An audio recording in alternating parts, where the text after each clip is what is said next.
Hello, Otafest listeners. I'm Angelo, and I'm here with Nancy and Jay on another shiny and chrome episode of the Otafest Podcast. Woo-hoo! It's cold outside. Makes me sad. It is cold. Why would it do such a thing? Who asked for this? Cold atmospherically. It is windy, which is the worst form of cold that we get. It just eats right through you. I wholeheartedly agree. This is And true. the worst part before that was that we were at almost 20 degrees for a couple of days. It was so nice last week. It was so nice. I went for a bike ride. Bike rides are good. Friday was 21 degrees at lunch. It was so nice. But it was also kind of windy then, but it was Chinook winds. And now we have non-Chinook winds. Darn Bad you times. northerly winds! You know, I always want to say what the weather is, and you guys are always, that's an old man topic. And It's I'm true. like, okay. And now you guys are the ones who brought up the weather this time. Oh, I have never said that weather is an old man talk. Like, I use it all the time at work because I honestly find weather in Calgary to be a very interesting phenomenon. I mean, I just want to say that's like, hey, it's actually great out for once. Oh my God. The roads aren't a hockey rink. Be true. Very true. Very true. Before we get too far ahead, though, we do have some things. If you have some extra things that need a loving home and want to feel great about it in the process, we will auction off some of the wonderful pieces that you've submitted to us. Your items will experience a brand new journey with a new owner while benefiting Otafest's 2022 selected charity, Skipping Stone Foundation. Submit your items here at otafest.com/auction. Skipping Stone connects trans and gender diverse youth, adults, and families with comprehensive and low barrier access to the support they need and deserve. Skipping Stone was founded in 2016 with the goal of providing positive and affirming opportunities through providing scholarships and community building events. Since then, they have grown to act as a system and services guide, assisting the youths and families in accessing supports and navigating the system, including healthcare, education, and social services. You can support Skipping Stone by participating in our charity offerings at Otafest 2022, the charity auction, the Maid Cafe, the Gunpla Hangar events, Angel Passes, the Sketch Drive, donation collection jars, and so much more. Visit Skipping Stone at skippingstone.ca. Speaking of Angel Passes, we just sold out of them this We past did? weekend. Yeah. That's wonderful. That's It's- really good. A great value for anyone who wants to support Otafest, support our charities, support all of our initiatives, and they get some benefits in return. So good for everyone. And honestly, the charity auction, it's really great. I was actually at a friend's house earlier this year, one of the first social interactions, the first IRL social interactions in years. And she just had a giant pile of anime and game stuff that she just didn't want anymore. She was like, hey, do you guys want any of this stuff? And I was like, I was digging through it. I found some pretty cool stuff for myself.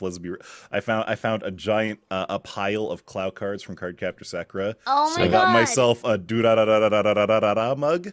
And Dia was like, wait a minute, if you don't want any of this stuff, we can get it into the Otafest auction. And our friend was like, wait a minute, you're right.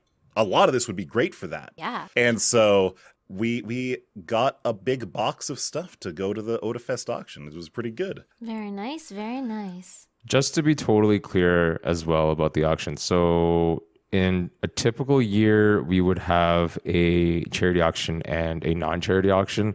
Non-charity auction would see some of the proceeds go back to you as the owner or the previous owner. But this year, just because we're running on a 2-day schedule, we have a little bit less time to be doing everything. So, but we still want to do an auction. So we felt that the auction should benefit our charities and other initiatives instead. So hopefully people are okay with that. I mean, I think generally speaking, you know, sometimes while people would be like, it's nice to make some money on your own things, But sometimes you just really do have a lot of stuff where you're like, I really don't need it anymore. And if I'm only going to get, I don't know, maybe $20 out of it, $30, like, yeah, it'd be nice to have a little bit of like lunch money, I guess. But you could make a real difference, donating it to a local charity. So yeah, just make sure you get those items in, and we would really, really appreciate it. I know a lot of staff members are also putting their items in. Like, we just, things accumulate. And we sort of, through osmosis, seem to gain more things than we ever need, right? So honestly, things just show up at my door. I was just chilling out. I was just chilling out the other day, and Canada Post stopped by and was like, "Oh, here's a box." And I was like, "Oh, what's this? It has my name on it." I opened it up, and it was a Helltaker Nendroid. Okay. When did you get that? So I pre-ordered it last year sometime. I completely forgot about it. I completely forgot about it. And I remember getting emails about the pre-order being delayed because of things. And you were just like, whatever. I was like, whatever, right? okay. And it just showed up, and I was like, oh, I forgot about this. I didn't even realize it was shipped. How wonderful. And so just another Nendroid added to the DTOLF. Oh, it's just you are sending gifts to yourself from the past. Exactly. Yes. Past Angelo's like, he could really use this in the future. I'm pretty sure I have know one more Good Smile pre-order coming. I have no idea when, but I think I have one more. I feel like you should be posting pics of this. Yeah, update us when you get them. Yep. Okay. I think is sort of in the same vein, but like probably a really good source of like things that you get and like, you could donate or give away or stuff like that. When you get like, when you have a favorite series and sometimes you buy like the first edition of something that kind of comes out, but later on that comes out like a really nice collector's edition, and you get that one, but then you now have like the old DVD or Blu-ray or books that you used to have, and you're like, I don't know what I'm going to do with this. Because there's not a lot of reason in having two sets, unless you just want one as a display set, but not a lot of people do that. One to read, and then one to keep. Duh. Honestly, I do yours. not subscribe by that. I don't philosophy. either. I get one of the thing, and I use the hell out of it. I get my one of the no one thing has and enough I room. try really hard not to get it too dinged up or too grubby. And even then, even if it gets a little grubby from all your hand oils, it's just a sign that it has been deeply loved. And like books that have some wear and tear, it's like someone really, really read through this like 100 times, and they loved it every time. Exactly. It is the nice feeling. It is. It really is. But so when it comes to manga, you usually have like the manga cover to go off of. Usually on the back of the book, there's like the plot synopses. And one thing that I've consistently found for seasonal anime, we also get these plot synopses. We usually talk about them on the podcast every season. It seems to me the shows with the most outlandish, weird, or sometimes poorly written synopses that are so basic hide really great shows. Like, if anyone's been listening for a long time, when we read the plot synopsis for Jujutsu Kaisen, I was like, what finger-licking business is this plot synopsis? I will not have it. I will not. And then it turned into one of my favorite anime that season. Mm-hmm. So the spring season just started, and there is one show that I was, based on the plot synopsis, I was like, I'm not watching this. What the hell is it? So, Papiri Kome. It is a show where Zhuge Liang gets reverse isekai'd to modern-day Shibuya. What? Exactly. I'm sorry. I'm parsing those words. What?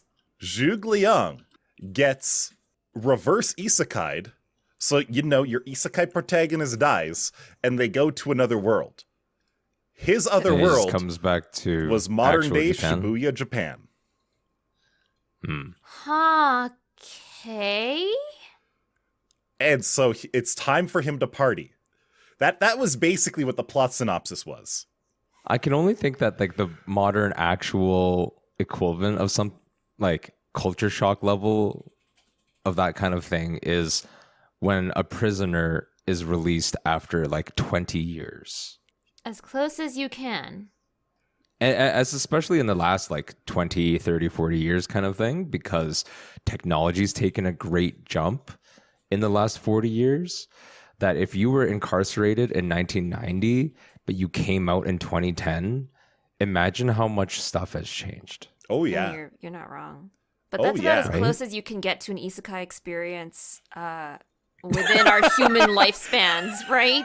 I was going to say, like, do not do this at home. Do not try to experience isekai, but getting incarcerated for a crime for 25 years and Please then coming don't. out after being released and being like, this is an isekai. Oh no. Imagine, you know what? Someone right now, someone who went away for like 20 years right now, they would get out of jail and be like, what the hell? All the cars are electric? I can't even buy a gas car anymore. What's going on? But so that's the premise. And based on that premise, would you watch this show? I mean, okay, we're talking about Zhuge Liang, the famous historical tactician. Exactly, that Zhuge Liang. I mean, I love Zhuge Liang. Okay. Okay, can't- that's very fair. He makes an appearance in Iron Widow, and I'm just like, I suddenly love this book way more now. But it's like, I don't like isekais, so the answer is generally no. I think the last isekai I truly watched was Inuyasha. I don't mind isekai if it's a good show. Good show, old chap. 2 episodes have come out, and Jay, what if I told you it's shaping up to be a music anime? Oh my what?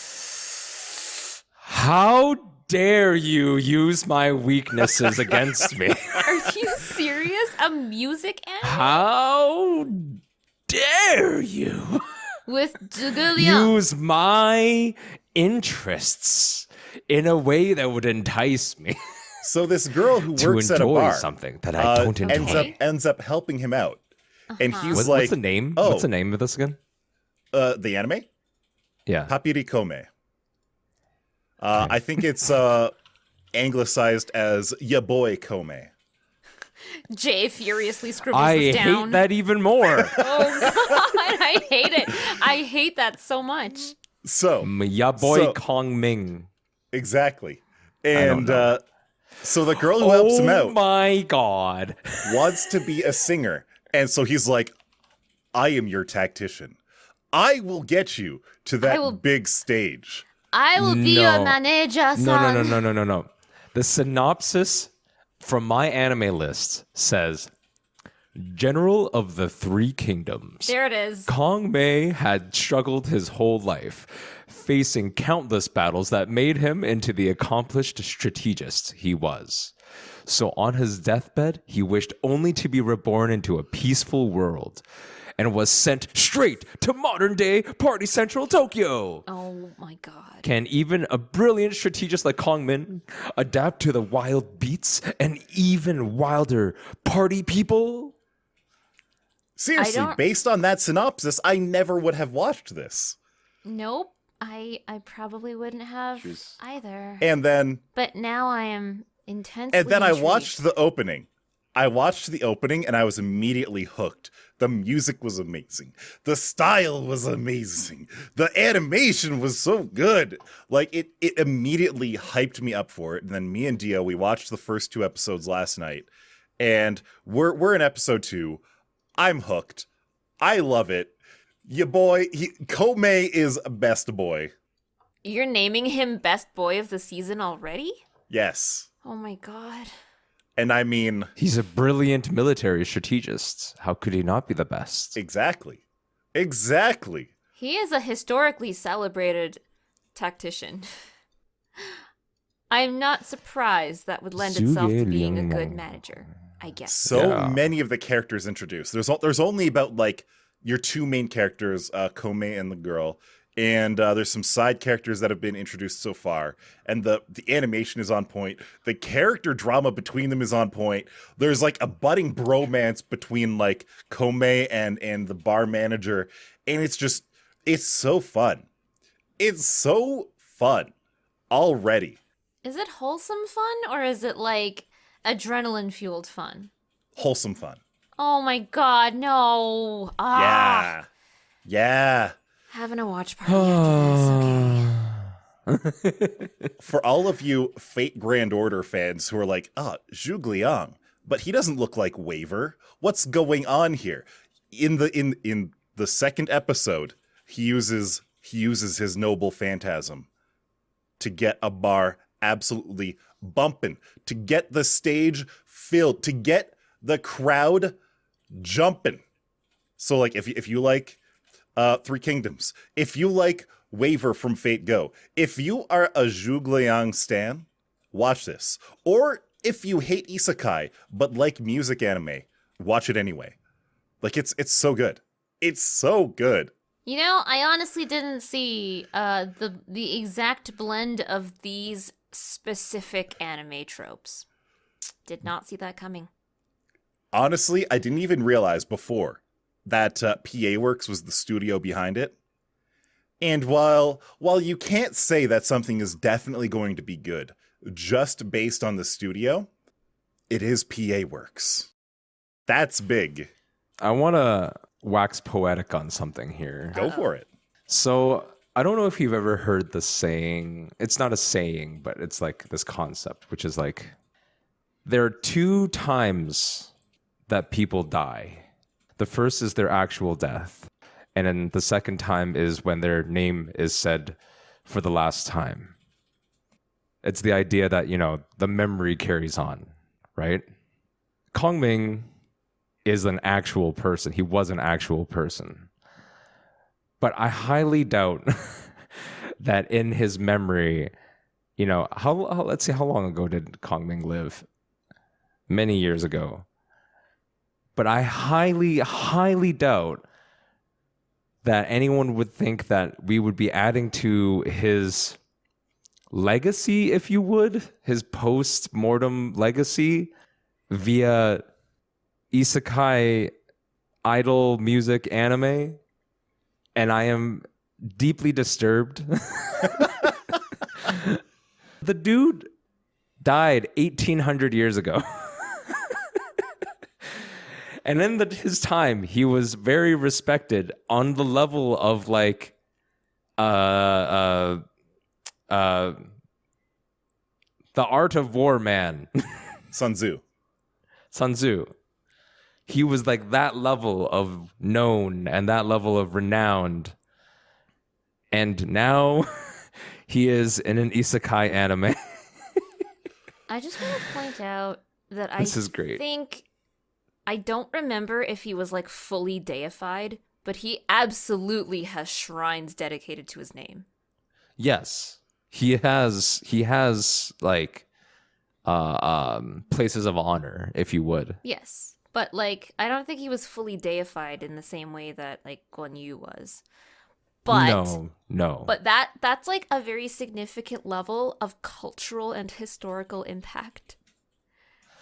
That It's like, it's one thing if he's in sort of like Dynasty Warrior games, or anything that was like Total War. I think he's in one of the Total War games because they have a Three Kingdoms branch off.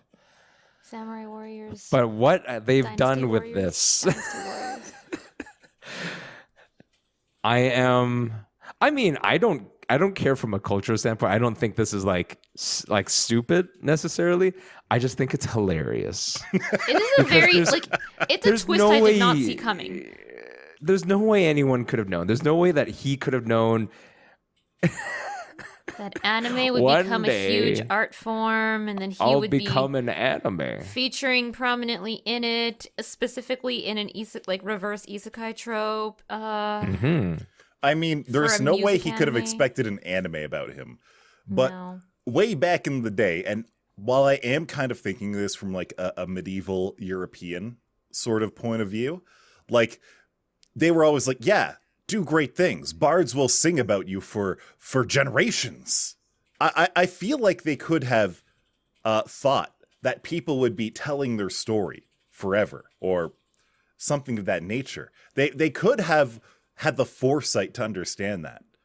But it is something that I don't think they could have ever foreseen, that they would have become a character almost like King Arthur, where it's less about the historical person and more about the features of that person being adapted to a new characterization. Mm-hmm. But it's just so good of a show, though.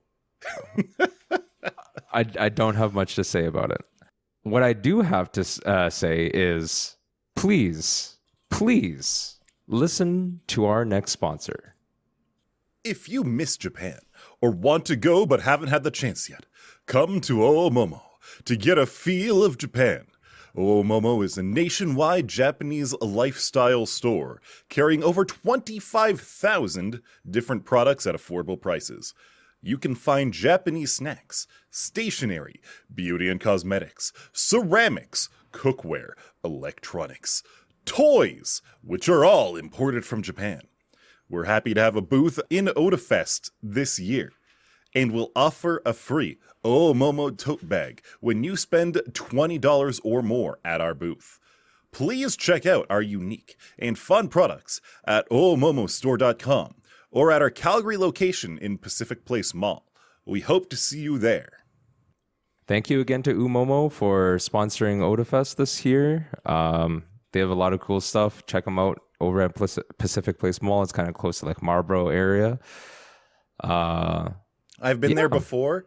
It is such a nice store. Like, I have thrown so much money at them. They have so much nice stuff in there. Like, I've bought dishes, cups, teapot, random kitchen things, like gadgets that I didn't think I needed, but absolutely needed.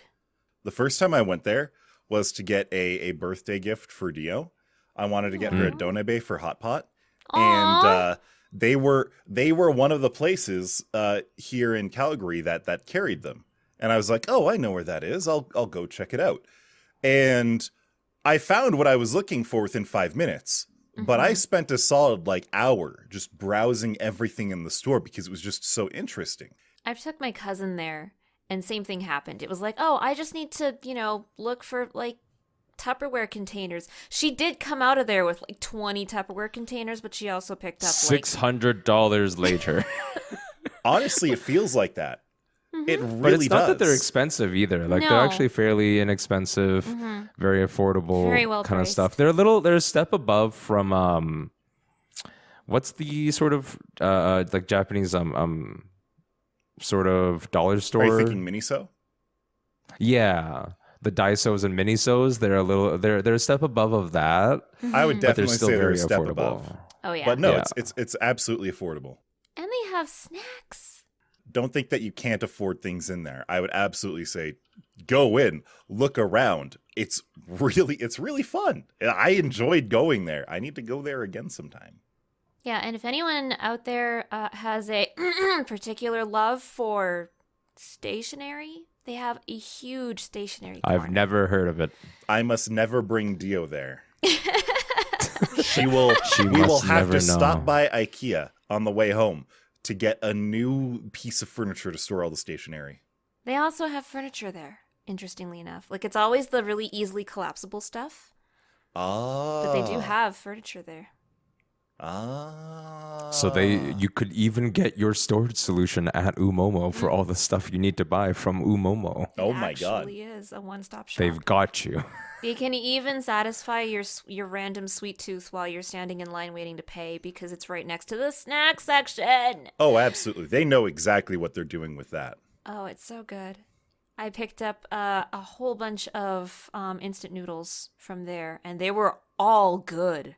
Nice. There was not a single one that I didn't like. Nice. I'm looking at their kitchenware. Sometimes I like going to those stores and just grabbing things Browsing. that look interesting and then testing them out. Like when it comes to a lot of instant noodles that I haven't had otherwise, it's great to just test them out. But speaking of testing things, a little while ago, the Gundam Evolution beta test started. And you could opt in. It's a closed beta, but you could opt in on Steam. And so on a whim, I was just like, yeah, I'll opt in. Maybe I'll get it. Maybe I won't. And so last night, I finally gave it a go. I finally tried playing. That's the Overwatch meets Gundam game, right? It is so Overwatch that it's not even funny. Your base, one of the main characters is the Pale Rider mobile suit, and their kit is almost identical to Soldier 76. Yeah. It was, having that said, it does feel distinct enough that I would say that it's not Overwatch. One of the cool things is that in Overwatch, a lot of the characters are very slow. In this game, just about every character has some sort of dash. So the mobility is much higher than Overwatch, I would say. You have higher mobility across the board, which is really cool. At the same time, one thing that I don't like so far, the kits of a lot of the different mobile suits seem unfocused. Like, maybe it's because I'm thinking of this from an Overwatch perspective, whereas in Overwatch you have like specific characters that are tanks, specific characters that are DPS, specific characters that are support. And while their roles can blend a little bit, for the most part, a support will almost never do as much damage as a DPS character. Usually Blizzard. And they won't tank as much damage as like a tank would. Usually Blizzard. Usually. So whereas in Gundam Evolution, they don't really seem to have that much of a difference between them. Like Pale Rider as they seem, from what I played about 3 hours yesterday, they seem to be the closest to like a support role.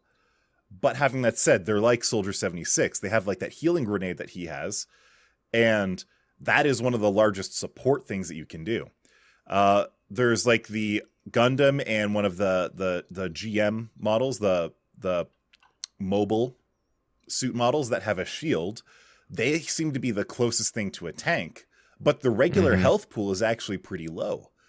One of the coolest things is the Dom, the Xeon Dom mobile suit.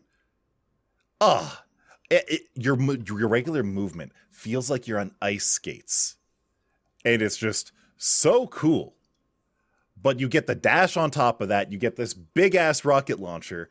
You get a laser on your right click, but then you've also got another ability that just gives some shields, to anyone in front of you.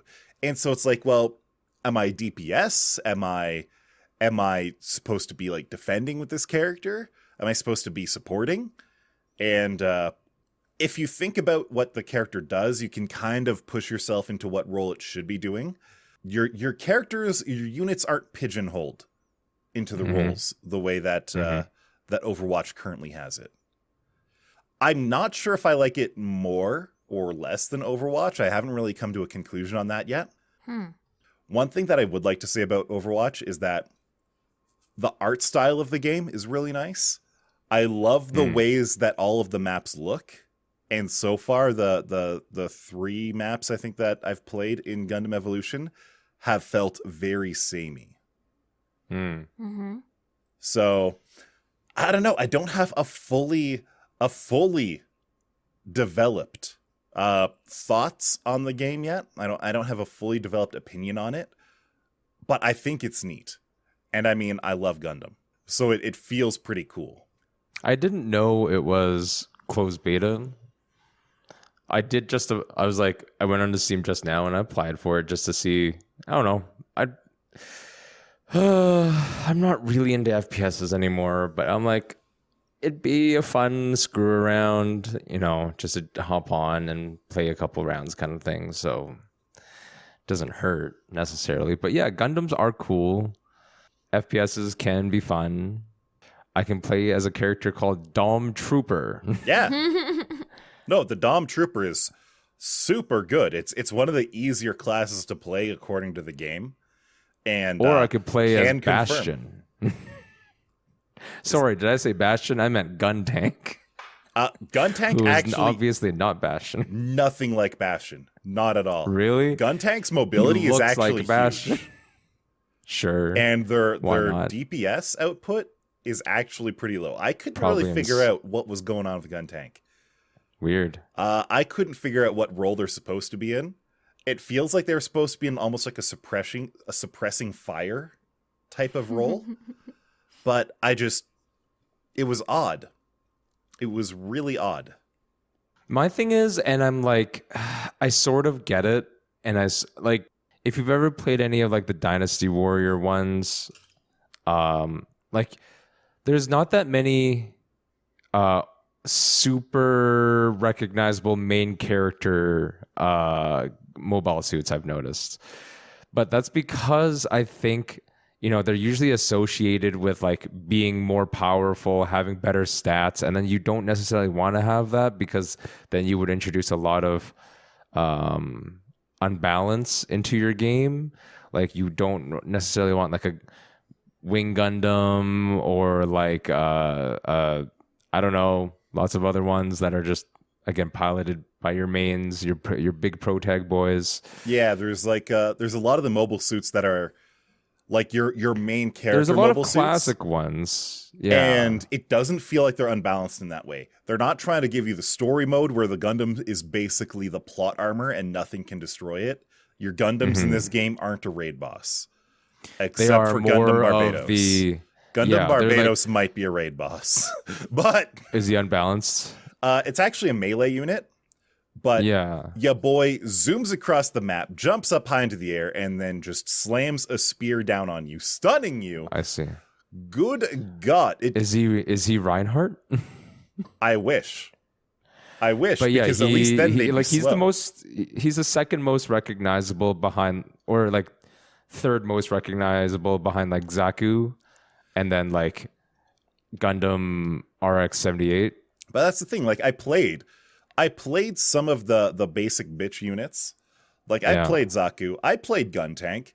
And they didn't feel unbalanced. It felt like I was still doing things.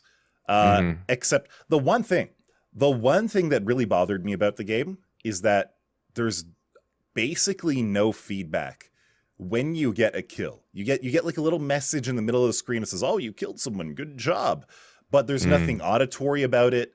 There's nothing that there's very little feedback other than that little message. So at one point I got like a 19 kill streak and I was like, wait a minute, I did anything? What? I didn't realize. So it was very hard to judge your own performance in the game. Hopefully they do something about that. But like my concern is sort of the marketability of it. Like, not that Gundam isn't marketable, but like I just don't know how they're gonna put in the very recognizable protag bots or even antagonist bots.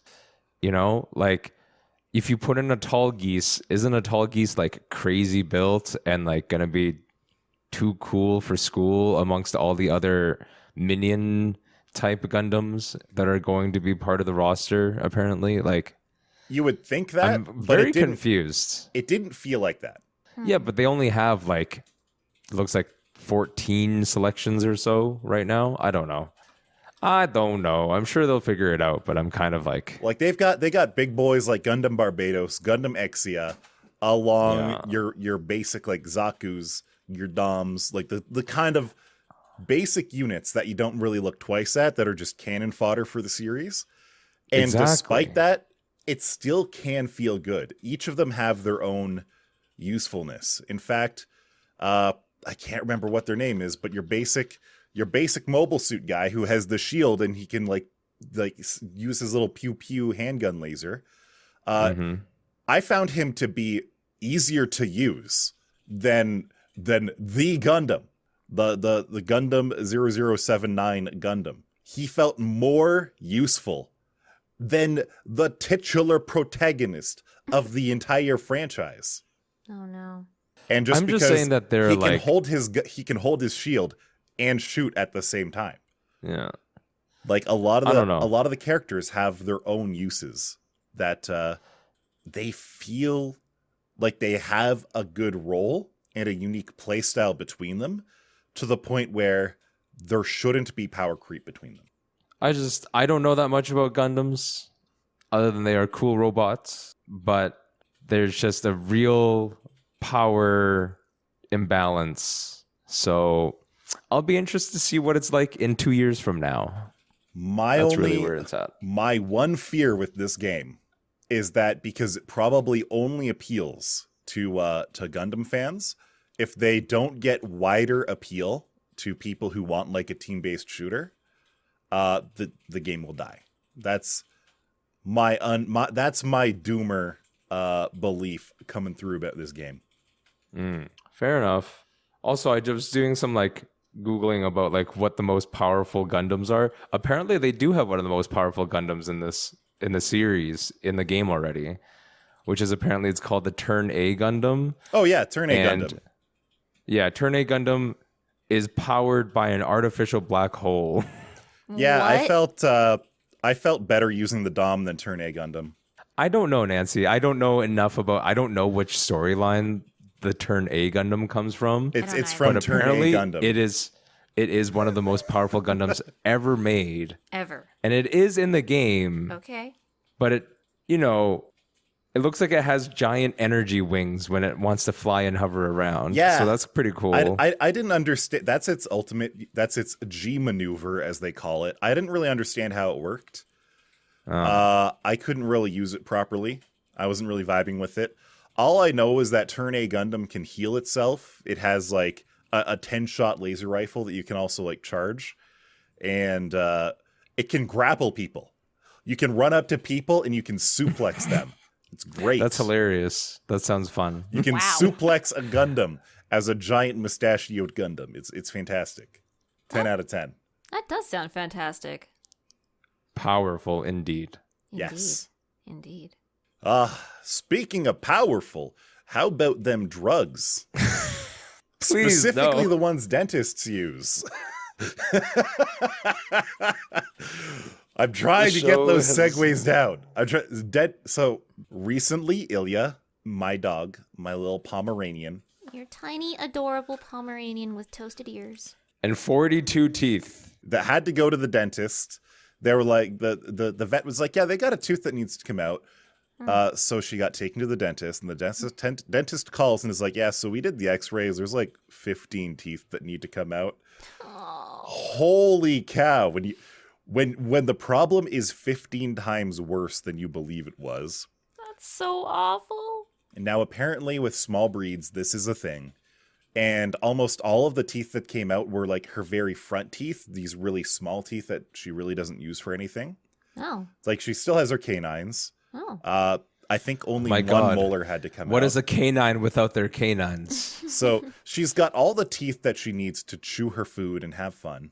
That's good. And it's just the teeth that were so small, they were basically like sewing needles to begin with that came out. Oh my God. The first day she came back, she was on painkillers so strong that she was barely moving. Basically, you would just hug her, pet her, hold her, and that was it. And we would give her like her painkillers every single day. But holy cow, she was so affectionate during those days that Oh. normally, so she used to sleep with us all the time.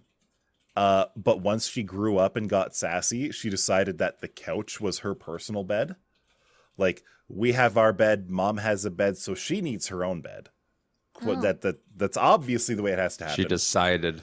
But when she was on the painkillers and stuff, she would, on her own, just come up to our bed to hang out and sleep by the pillow. And it's like, oh my God, she's being so affectionate, so cute. We love you so much, Ilya. She's gotten better now, so she's gone back to sleeping on her own. Aw, poor So, baby. You win some, you lose some. But she lost 15. So, Yep. I didn't lose any teeth, though. I went to the dentist on Wednesday, and oh, So it's been a long time since I've had to have fillings done. So it was sort of a similar situation where like they do their annual x-ray and they look at it and they're like, there's a couple spots we should watch out for. And then this year it was, yeah, we've been watching these for like years now, and I think it's finally getting to a time where we should really preempt these from turning into actual cavities. So I went in for some cavities to get done, and I'd forgotten just how big those giant needles are that they put in your mouth, into your jaw. They're big. Oh no. They're big. Like you feel this thing just go like sliding in. You're like, you can stop now. No, you can stop now. You can stop now. Oh. Yeah, I do not look. I don't know what they look like because I know I don't want to see them. I mean, there's only so much you can do when you're laying there and having dental work done. So it's like, yay, you provided me a television. It was Food Network, which was possibly the worst thing I could have been watching. You're showing me all the things I won't be able to eat after you take out all of my teeth. Well, thankfully I didn't have any teeth taken out. It was just like they had to sand off, essentially, like a whole bunch of enamel that was going anyway, and then they patched over it. So it wasn't bad. It was just a long time of sitting there unable to move because you don't want to accidentally move something when they're doing something in there with... Let me just jam my tongue into this drill. Yeah. I have two questions for you real quick. Okay. First of all, do both of you still have your wisdom teeth? I had mine taken out. So Angelo has his, but you have yours taken out. I was a mutant. I only had 3 wisdom teeth, and only one of them had grown roots. So the other 2 were actually just like little pearls that they took out of my gums. Ah. Oh, you should have kept them. I have 2, but they're all rooted, and I never had to take them out because I have the large mouth. Large mouth. I have a tiny mouth. Number 2 question is: has the dentist ever given you the suction tool? Oh, yeah. For to us use to on your hold? own mouth? Yeah, totally. Yeah. Yeah, absolutely. I was like, is this like a common thing? It is if they're going to be too busy to watch for it, yeah. Yeah, but on the other hand, I'm not getting paid here. Do you know how much dentistry costs? You think I should be holding the suction thing? Excuse you, sir? Yeah, but I'd rather have control of the suction tool than accidentally choking on my own saliva. So I'm okay with it. Giving me some small modicum of control is way preferable to that. Okay, quite frankly, I feel like the satisfaction of being able to use that tool, it taps into the same nerve as the satisfaction you get from like a power washer. Well, in that case, you should make dental suction simulator because there's power wash simulator. There is a power wash simulator. It's true. Man, imagine dental simulator. That would be Oh, great. no. But it's in the same vein as surgeon simulator or whatever, you know, like where it's all kind of clumsy and like you got to tap open someone's cranium to get their brain out. You know, like how that is, but like do it with teeth. You can use pliers on some teeth to pull it out, but if you do it wrong, you just pull their whole jaw off. Yeah. That'd be fantastic. Dislocate entire jaw. No. Yeah. Anyway. I think the world needs that. Anyway. I'm sure that wouldn't exacerbate any existing like phobias that people have about dentistry. No, That's for absolutely sure. not. Ugh. I know you can't see me, but I'm cringing real hard. Anyway, I didn't lose any teeth in this. I got a couple of teeth patched up. It was great, but I also walked away with a really sore jaw. And I'm pretty sure that while I couldn't feel the right half of my whole face, I probably bit my tongue because oh no, God damn it, has it been bothering me. So I have done 2 long table reads this weekend with this mouth wound in me. It sucks. Oh no. I hate it extra hard as a voice actor than just like a person who works at their desk every day. It just sucks. Dentistry, my favorite. Basically, no one ever says that. But hey, We might be finally getting dental coverage on a universal basis in the Canadas. I don't really want to get into that, but That would be I'm nice. for it. Because dentistry I'm is for it. something that you're really going to miss when you're retired and you don't have an employer that is covering your dental benefits.